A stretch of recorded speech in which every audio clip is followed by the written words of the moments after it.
نحمده ونصلي على رسوله الكريم اما بعد فاعوذ بالله من الشیطان الرجیم بسم اللہ الرحمن الرحیم۔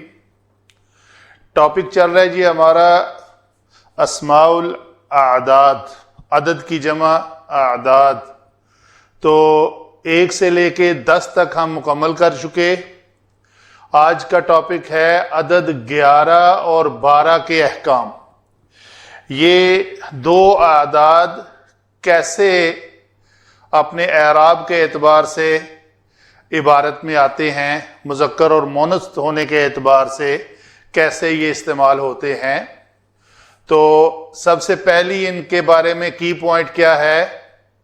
مذکر اور مؤنث ہونے کے اعتبار سے معدود سے موافقت رکھتے ہیں، یعنی اگر معدود جس کو گنا جا رہا ہے وہ مؤنث ہے تو عدد بھی مؤنث آئے گا، اگر وہ مذکر ہے تو عدد بھی مذکر آئے گا۔ پہلی بات تو یہ کلیئر ہوئی۔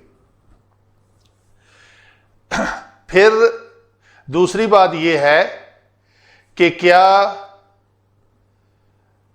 دونوں ہی مذکر آئیں گے یا ایک مذکر اور ایک مؤنث؟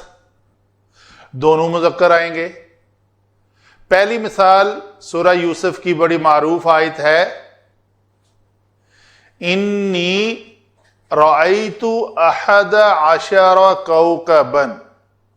تو یہاں پہ کوکبن جو ہے وہ معدود ہے، ان کو گنا جا رہا ہے اور یہ مذکر ہیں، تو اس لیے ان کے جو اعداد ہیں اکائی اور دہائی ہونے کے اعتبار سے وہ دونوں بھی مذکر آئے ہیں۔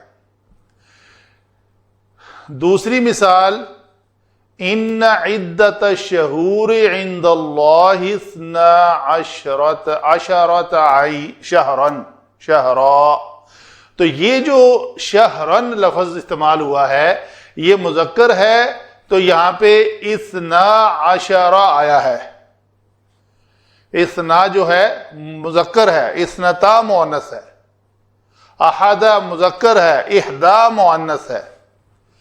آگے اگر اس میں ایک اور پوائنٹ ہے، اگر عشرہ بغیر تا کے ہو، یعنی مؤنث نہ ہو، مذکر ہو، تو شین مفتوح آئے گی۔ ہم اس کو عشرہ نہیں لکھ سکتے، شین کو ساکن کر کے نہیں پڑھ سکتے مذکر ہو تو۔ اگر مؤنث ہو تا کے ساتھ آئے تو وہ شین ساکن آئے گی، تو وہ ہم کیا پڑھیں گے اس کو؟ عشرۃ، شین ساکن آئے گی۔ یہ بھی ایک پوائنٹ ہو گیا اس میں بڑا امپورٹنٹ۔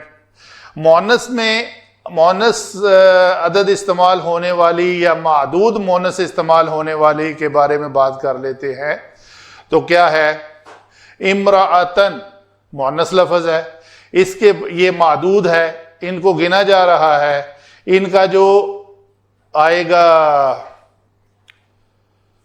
عدد وہ دونوں ہی مؤنث آئیں گے، وہ آئے گا 11 امرأۃ۔ تو ملا کر پڑھنے سے 11 امرأۃ۔ تیسری پھر آخری آیت چوتھی جو ہے سورہ بقرہ سے ہے، بڑی معروف۔ تو فَانْفَجَرَتْ مِنْهُ 12 عَيْنًا۔ تو عینن کلمہ جو ہے چونکہ مؤنث استعمال ہوتا ہے، تو اس مؤنث معدود کے لیے اعداد کا انتخاب بھی مؤنث ہے۔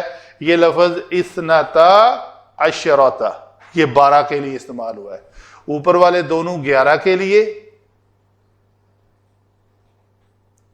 اوپر والے دونوں مذکر کے لیے اور نیچے والے دونوں مؤنث کے لیے۔ یہ پہلا 11 کا لکھ دیتا ہوں میں یہاں پہ، یہ 11 کے لیے اور یہ 12 کے لیے، یہ پھر 11 کے لیے اور 12 کے لیے۔ تو معدود مؤنث ہے تو 12 بھی مؤنث آئے گا۔